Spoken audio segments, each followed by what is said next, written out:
Hello my dear students, ಹೇಗಿದ್ದೀರಾ ಎಲ್ಲರೂ? Welcome to Pallavi tutorials. ಮಕ್ಕಳೇ, ನಾಳೆ ಎಕ್ಸಾಮು ಸೆಕೆಂಡ್ PUC ಎಕನಾಮಿಕ್ಸ್ ವಿಭಾಗ ಯಲ್ಲಿ ಕಾರ್ಯಭಾರ ಆಧಾರಿತ ಪ್ರಶ್ನೆಗಳು 3 ಪ್ರಶ್ನೆ ಕೇಳ್ತಾರೆ ಮಕ್ಕಳೇ.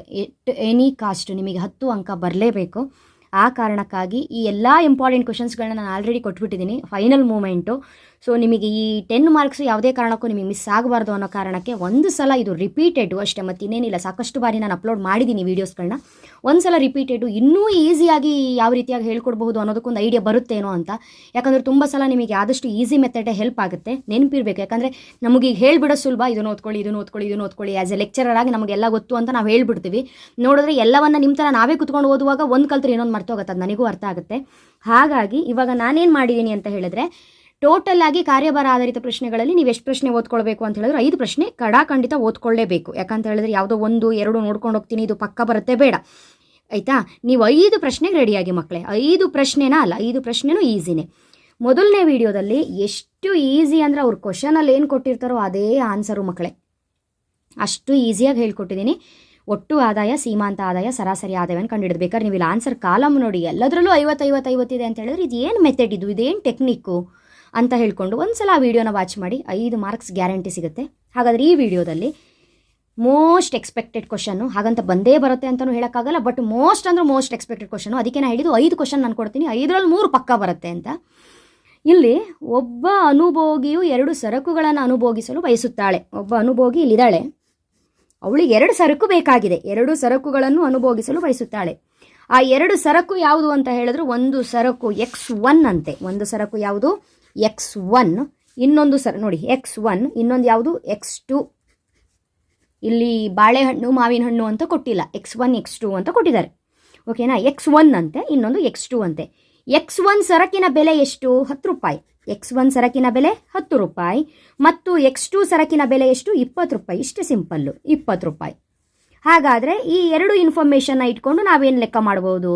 ಅವ್ರು ಏನು ಮಾಡಿರ್ತಾರೆ ಅಂತ ಹೇಳಿದ್ರೆ, ಅವಳೊಬ್ಳು ಇದ್ದಾಳಲ್ಲ, ಅನುಭೋಗಿ ಇದ್ದಾಳಲ್ಲ, X1 ಸರಕೂ ತಗೋಬೇಕು, X2 ಸರಕೂ ತಗೋಬೇಕು ಅಂತ ಹೇಳ್ಕೊಂಡು ಯಾರೋ ಒಬ್ಬ ಅನುಭೋಗಿ ಇದ್ದಾಳೆ ನೋಡಿ, ಅವಳ ಆದಾಯ ಕೊಟ್ಟಿರ್ತಾರೆ, ಅವಳ ಇನ್ಕಮ್ ಕೊಟ್ಟಿದ್ದಾರೆ. ಇನ್ಕಮ್ ತುಂಬ ಇಂಪಾರ್ಟೆಂಟು. ಆದಾಯ ಎಷ್ಟಂತೆ? 80 ರೂಪಾಯಿ ಇದೆಯಂತೆ. ಹಾಗಾದರೆ ನೀವೇ ಯೋಚನೆ ಮಾಡಿ, ನಿಮ್ಮ ಹತ್ರ 80 ರೂಪಾಯಿ ಇದೆ ಅಂತ ಹೇಳಿದ್ರೆ 10 ರೂಪಾಯಿದು ಎಷ್ಟು ಸರಕು ತಗೊಳ್ತೀರಿ? ನಿಮ್ಮ ಹತ್ರ 80 ರೂಪಾಯಿ ಅಂದರೆ 20 ರೂಪಾಯಿದು ಎಷ್ಟು ಸರಕು ತಗೊಳ್ತೀರಿ? ಅಲ್ಲೇ ಬಾಯಲ್ಲೇ ಲೆಕ್ಕ ಬಂದೋಗ್ಬಿಡುತ್ತೆ.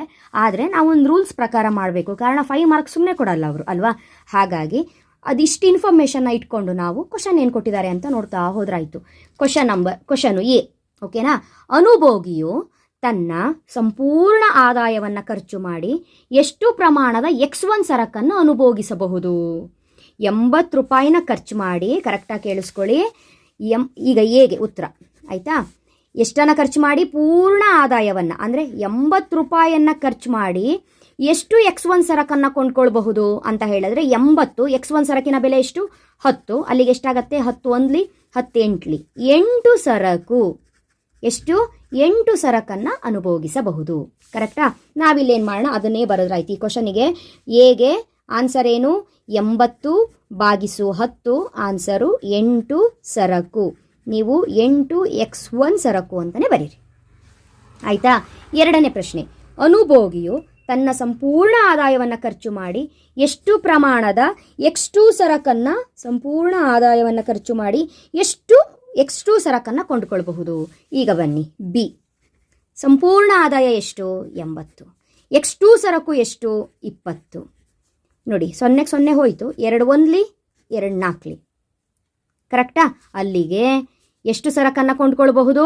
4 ಸರಕನ್ನು ಕೊಂಡ್ಕೊಳ್ಬಹುದು. ಇದು X2, ಇದು X1.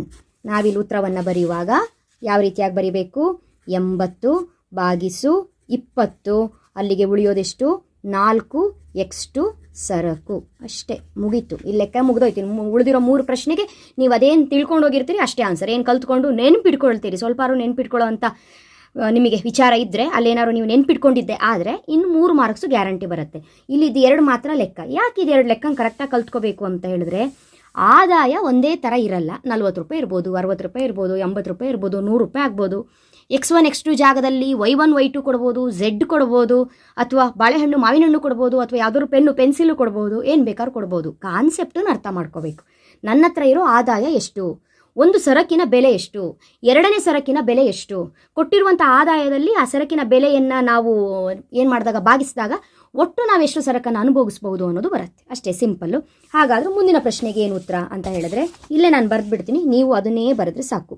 ಬಜೆಟ್ ರೇಖೆಯ ಇಳಿಜಾರು ಕೆಳಮುಖ ಅಥವಾ ಮೇಲ್ಮುಖವಾಗಿರುತ್ತದೆಯೇ ಅಂತ ಇದೆ. ಇದಕ್ಕೆ ನೀವು ಉತ್ತರವನ್ನು ಬರೆಯುವಾಗ ಆನ್ಸರ್ ಚೇಂಜ್ ಆಗಲ್ಲ, ಮತ್ತೆ ಇದನ್ನೇ ಬರಿಬೇಕು ನೀವು.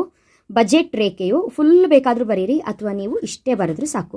ಕೆಳಮುಖ ಇಳಿಜಾರು ಆಗಿರುತ್ತದೆ. ಕೆಳಮುಖ ಇಳಿಜಾರು ಇಲ್ಲಿ ಫಸ್ಟ್ ಇದೆಯಲ್ಲ, ಇದೆ ಕೆಳಮುಖ ಇಳಿಜಾರು ಆಗಿರುತ್ತದೆ. ನೆಕ್ಸ್ಟು, ಬಜೆಟ್ ರೇಖೆಯ ಮೇಲಿನ ಎಲ್ಲ ಸಂಯೋಜನೆಗಳ ಅನುಭೋಗಿಯ ಆದಾಯಕ್ಕೆ ಸಮನಾಗಿರುತ್ತವೆ ಅಥವಾ ಇಲ್ಲವೇ ಅಂತ ಕೊಟ್ಟಿದ್ದಾರೆ. ಇದಕ್ಕೆ ನೀವೇನಿಲ್ಲ, ಹೌದು ಅಂತ ಬರೀರಿ. ಹೌದು. ಮುಂದೆ ನೆನಪಿದ್ರೆ ಈ ಲೈನ್ ಬರೀರಿ, ಹೌದು ಅನುಭೋಗಿಯ ಆದಾಯಕ್ಕೆ ಸಮನಾಗಿರುತ್ತದೆ. ಹೇಗೆ ಬರಿಬೇಕು? ಹೌದು ಅನುಭೋಗಿಯ ಆದಾಯಕ್ಕೆ ಸಮನಾಗಿರುತ್ತದೆ. ನೆಕ್ಸ್ಟ್, ಒಂದು X1 ಸರಕನ್ನು ಹೆಚ್ಚುವರಿಯಾಗಿ ಪಡೆಯಲು X2 ಸರಕನ್ನು ಬಿಟ್ಕೊಡ್ಬೇಕು. ಹೌದಾ? ಹೌದು. ಹೌದು. ಸರಿ, ನಾ ಇದು ನಿಮಗೆ ಅರ್ಥ ಮಾಡಿಸ್ತೀನಿ ಹೇಗೆ ಅಂತ. ಈಗ ನೋಡಿ, X2 ಸರಕು ಎಷ್ಟಿದೆ? 4. ನೀವೇನಾದರೂ X2 ಸರಕನ್ನು 5ಕ್ಕೆ ಏರಿಕೆ ಮಾಡಿದರೆ ಇದು 8 ಇರೋದು 7 ಆಗುತ್ತೆ. ಅಂದರೆ ಒಂದು ಕಡಿಮೆ ಮಾಡ್ಕೋಬೇಕಂತ. ನೀವು ಒಂದನ್ನು ಹೆಚ್ಚು ಮಾಡೋಕ್ಕೋದ್ರೆ ಇನ್ನೊಂದನ್ನು ಕಡಿಮೆ ಮಾಡ್ಕೋಬೇಕಾಗತ್ತೆ. ಆಯಿತಾ? ಆ ರೀತಿಯ ಒಂದು ಕಾನ್ಸೆಪ್ಟ್ ಅಷ್ಟೇ. ಕನ್ಫ್ಯೂಸ್ ಮಾಡ್ಕೊಳ್ಳೋದೆ ಇಲ್ಲಿ. ಹೌದು, ಎರಡಕ್ಕೂ ಹೌದು ಸರಿ. ಹೌದು ಅನುಭೋಗಿ ಆದಾಯಕ್ಕೆ ಸಮನಾಗಿರುತ್ತದೆ, ಕೆಳಮುಖ ಇಳಿಜಾರು ಆಗಿದೆ. ಅದು ಬಿಟ್ಟರೆ AB ನ ಕ್ಯಾಲ್ಕುಲೇಟ್ ಮಾಡೋದು. ಇದು ಈಸಿ ಮೆಥಡು. ನಾಳೆ ಎಕ್ಸಾಮಿಗೆ ಇಷ್ಟು ನೆನ್ಪಿಟ್ಕೊಂಡು ಹೋಗಿ ಬರೆದ್ರೆ ನಿಮಗೆ 5 ಅಂಕ ಸಿಗುತ್ತೆ ಅನ್ನೋ ಕಾರಣಕ್ಕೆ ಸಿಂಪಲ್ ಎಕ್ಸ್ಪ್ಲನೇಷನ್ನು.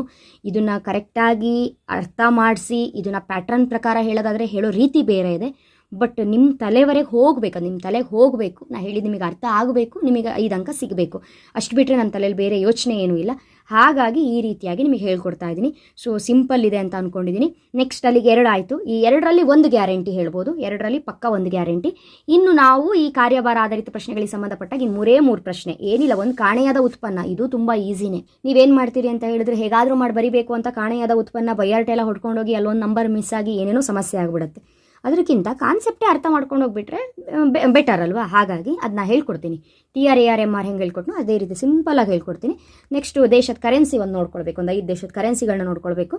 ಅದೇ ರೀತಿ ಮುಂಗಡ ಪತ್ರವನ್ನು ತಯಾರಿಸಬೇಕು. ಮುಂದಿನ ವಿಡಿಯೋದಲ್ಲಿ ಮತ್ತಿನ್ನು 3 ಏನಿದೆ ಅದನ್ನು ಕಂಪ್ಲೀಟ್ ಮಾಡೋಣ ಅಲ್ವಾ? ಓಕೆ, ಚೆನ್ನಾಗಿ ಓದ್ಕೊಳ್ಳಿ, ಒಳ್ಳೆಯದಾಗಲಿ. ಹಾಂ.